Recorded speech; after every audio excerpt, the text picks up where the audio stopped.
So the benefits of Acem meditation stem from an interplay between what you do and what happens. And we'll look at each of these in turn. What you do deliberately is to repeat a meditation sound given to you on the beginner's course. This sound is a combination of syllables with no inherent meaning. Acem has created its meditation sounds in the light of scientific study and centuries of meditative tradition. We repeat the sound mentally as effortlessly as we can, trying not to force it, and with our attention resting gently upon it. Our attitude is one of openness to anything that arises, letting thoughts come and go, not forcing anything.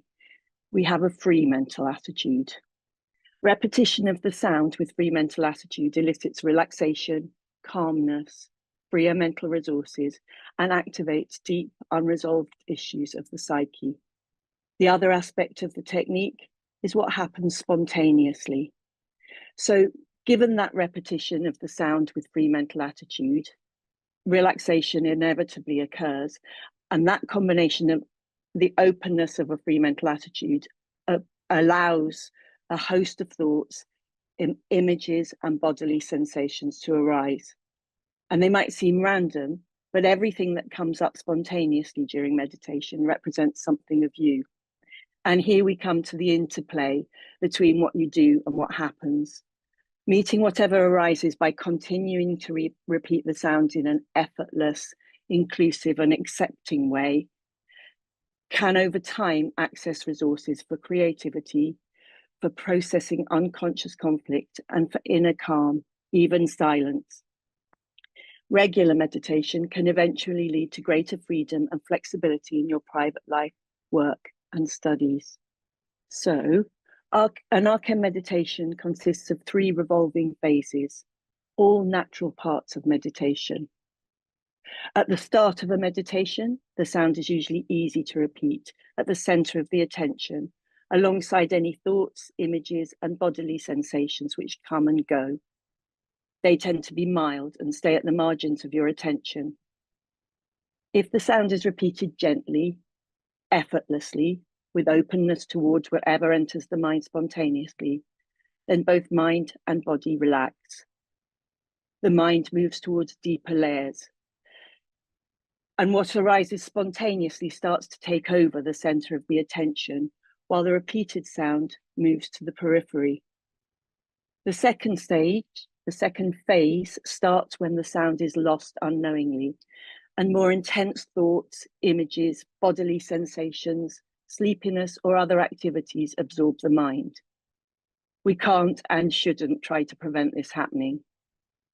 It doesn't result from lack of self-discipline, but it's related to the non-directive quality of the practice. Spontaneous absorptions like this are regular, expected, important parts of Acem meditation and essential for processing. They're when the unconscious gets a chance to discharge accumulated tensions from unresolved psychological issues and response patterns. Over time, this can lead to the processing of unconscious issues and their associated physical tensions. So this second phase underpins modification of our basic response patterns. After a while, the spontaneous absorption comes to an end. At this point, our primary task within Acem meditation, is to restart the repetition of the meditation sound, gently, effortlessly, and unhurriedly, roughly as it was when we left it. It doesn't matter if we lose the sound again. Sometimes we lose it often, sometimes less so. As we've said, that's an integral and important part of meditation, which increases discharge from the unconscious. So in summary, all 3 phases, with sound, without sound, and back to the sound, are essential parts of Acem meditation. The first phase processes mostly conscious material and is easy for us to understand. The second involves the unconscious, so it's an important part of the meditation. And both lead to deeper relaxation, stress release, increased energy, and personality development.